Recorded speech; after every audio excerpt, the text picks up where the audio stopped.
रात्रि में महाराज ने जागरण किया है और आज भी शिवरात्रि पर महाराज की उपासना चल रही है और महाराज उपासना में है। आप सब दर्शन कर रहे हैं, जी का आशीर्वाद है। आप हम लोग सब शिव महापुराण की कथा सुन रहे हैं।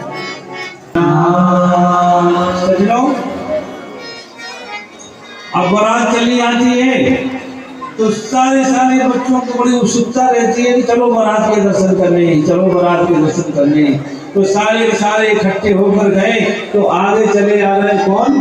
बोलो शंकर भगवान की सजनों, भक्ति भाव से महाराज श्री ने सबको जो है शिव स्वरूप समझते हुए सबको नमस्कार किया है और संत सबको भगवान शिव का रूप समझते हैं, खुद भी शिव स्वरूप होते हैं और दूसरों को भी शिव का ही रूप समझते हैं। भूत में और देवताओं में कोई फर्क नहीं समझते। जो भूत में आत्मा है वो ही देवताओं में है। आत्मा एक होती है, आत्मा दो नहीं होती। शरीर अनेक होते हैं पर शिव अनेक नहीं होते। शिव तो एक ही होता है। बोलो शंकर भगवान की। भले ही शरीर काला गोरा कैसे ही हो, ऐना भेड़ा भूत का हो, नजर कहीं हो कि हाथ पैर कहीं हो, पर हो तो शिव तो शरीर को नहीं देखते हैं, वो तो आत्मा को देखते हैं। इसलिए सारे भूत समुदाय साथ में चल रहे हैं। सजनों, तो सारे लोग आते हैं तो सबसे पहले जब आगे देखे तो जैसे ही उन्होंने भगवान विष्णु को देखा तो सबरे के सबरे इतने खुश हुए, ओहो क्या सुंदर। फिर उधर आगे बढ़े तो ये बड़े जो है पूजा की और कहते बड़ा जलवेदार समधी है भाई। जिसका समधी ऐसा जलवेदार है, जिसका बाप का ऐसा जलवा है तो बेटा कैसा होगा भाई। कल्पना करो, ब्रह्मा का जलवा देखकर सारे हिमाचल वासी गदगद हो गए। हमारा तो जीवन सफल हो गया। ये तो हमारे दूल्हे के पिताजी हैं। पिताजी ऐसे जलवेदार हैं, देखो इनके पास कैसे कैसे लोग इनको सलाम ठोक रहे हैं। गंभीर मुद्रा में इतना रुतबा बाप के पास है। बड़े खुश हो गए, आरती पूजन करी। फिर पीछे आए तो पीछे उनके पीछे चले आ रहे विष्णु भगवान की टोल। किसी ने कहा भैया ये दूल्हा के कौन है? लगता है दूल्हा यही है। और ये तो इतने सुंदर है, लगता है दूल्हा तो यही है। वो पूछे कौन है? कि दूल्हा आप ही हो। तो विष्णु कहते अरे भैया हम तो दोस्त हैं दूल्हा के, दूल्हा नहीं है। तो कहते वाह हमारी दीदी के भाग खुल गए। दूल्हा के दोस्त ऐसे हैं, इनके दोस्त देखो कैसे कैसे हैं, तो दूल्हा क्या पता कैसा हो। गदगद हो गए सारे के सारे। अरे वाह आज तो हमारी दीदी के भाग खुल गए। देखो इनके पिताजी ऐसे, इनके ऐसी हस्ती वाले इनके दोस्त हैं, मित्र हैं। बहुत जबरदस्त बेचारे भाव में आके गदगद होकर दौड़ते पूरी बारात को ढूंढते फिर रहे हैं और पीछे चले आ रहे हैं। तो आ गया कि फिर क्या देखा, किसके पीछे आ रहे गणेश जी। और गणेश जी का समाज देखा, बोले भाई ये कौन लंबी लंबी सूंडें, बड़े बड़े कान हैं, बड़े तो गंभीर मुद्रा में, ये तो भयानक मूर्ति के हैं कौन? ये बड़ी आंखें भी बड़ी अच्छी हैं, बड़ा विकट रूप है, ये है कौन? पूछा कि भाई आप कौन हो? तो किसी ने कहा ये दूल्हा के बेटे हैं। तो सारे के सारे नजरों में देखते हैं, क्यों क्या सुन रहे हो? तो सब आंखों में कहते हैं क्या सुन रहे हो, ये क्या कह रहे हैं, क्या तो इतने बड़े बड़े बेटे इतने बड़े बड़े बेटे। तीसरा कहता ठोकर सेकंड मैरिज है, मर गए बड़ी आफत है, हमको क्या पता ये सेकंड मैरिज हो रही है। ये तो मतलब सेकंड मैरिज वाला मामला है, इतने बड़े बड़े बेटे हैं। और हमारी दीदी की तो किस्मत फूटना थी। अब वहीं से शुरुआत हो गया रोना, रोना शुरू। इतने बड़े बड़े बेटे, सेकंड मैरिज है वो तो सेकंड मैरिज। और रो ही रहे थे, मन उदास हुआ, तब तक ढूंढ आ गया ये कौन है। जो देखते घबराए, देखा ये दूल्हा देख कर तो भागे और मर गए 100%। भाग भी नहीं पा रहे, गिर रहे हैं, दौड़ रहे हैं, भाग रहे हैं और घर पहुंच रहे। माँ बाप समझा रहे, अरे रजाई डालो जल्दी मर जाएंगे। ऐसे विकट भूत सपने में भी दिख जाए तो नींद हराम हो जाए, जिंदे में देख देख के सब डर रहे। सजनो बड़ी कौतूहल वाली बारात है और मैना ने ये सब देखा करा तो बड़ी रोई है। और गौरी मैया को गोद में लेके हिमाचल की चोटी पे चढ़ के सबको गालियां देती है, नारद को ना ब्रह्मा को न, तुमने सबने मेरी बिटिया की किस्मत फोड़ दी। बाको ऐसा भयंकर रूप है, कौन बाकी साथ रह पाएगा। मेरी एक ही इकलौती साक्षात ऐसी दिव्य कन्या थी, किस्मत फोड़ डाली तुम लोगों ने। बाका कोई भयंकर रूप है, कोई देख नहीं सकता उसके सामने, ना कोई कपड़ा है ना माँ बाप है ना कुछ है, वो तो एकदम भूत है, भूतों का राजा है। इधर मेरी बेटी को फंसा दिया तुमने और रोती है, वो कहती अब तो मैं यहीं से गिरूंगी, इस बिटिया को लेके मैं भी मरूंगी और बिटिया को गोद में लेके गिरूंगी यहीं से, पर मेरे जिंदे जिंदे ये शादी नहीं करूंगी। आदेश कर दिया। माँ इतनी दुखी हुई तो सजनों उसी समय बड़ी बड़ी हस्तियां ब्रह्मा विष्णु इत्यादि मैना के पास गए, नारद जी गए, सब गए, समझाया। और उधर विष्णु जी ने शाम सदा से भोलेनाथ को समझाया, प्रभु आप क्या कर रहे हो, आप अपना सत्यम शिवम सुंदरम रूप प्रकट करिए, ब्याह वाला मामला है, इस तरह से समझाया है। बाद में जैसे ही मेरे भोले बाबा ने जो अपना सुंदरम रूप धारण किया है, आहा तालियां में बोलो शंकर भगवान की।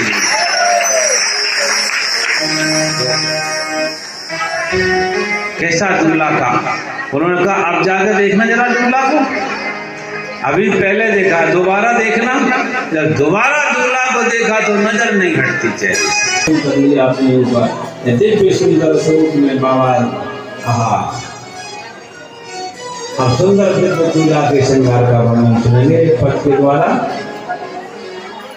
बोलो शंकर भगवान की।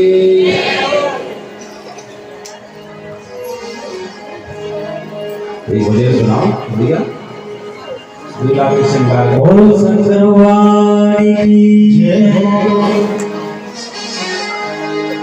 कि भोले की बारात चली मटन नदिया, भोले की बारात चली मटन नदिया, ओ मरी मटन नदिया, बारात चली मटन नदिया, ओ बिटिया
के सवारी पूरा बैल की करियत भारी, पूरा बैल की करियत सवारी, दूध चुड़े लग कारी कारी, दूध चुड़े लग कारी कारी, सजने बजना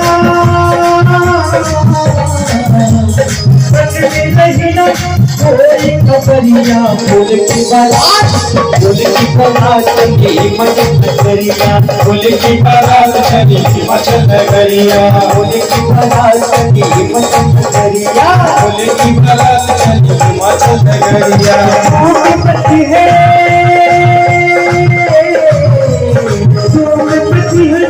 आज नगरिया फूल की बारात चली मचल नगरिया फूल की बारात चली मचल नगरिया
गौरी शंकर भगवान की जय हो। सजनों, अभी मेरे बाबा जी दूल्हा बन के आए हुए हैं और हिमाचल के दरबार में पहुंचे हैं। जी ने दोबारा जब देखा है तो सत्यम शिवम सुंदरम, ये भोलेनाथ की लीला थी।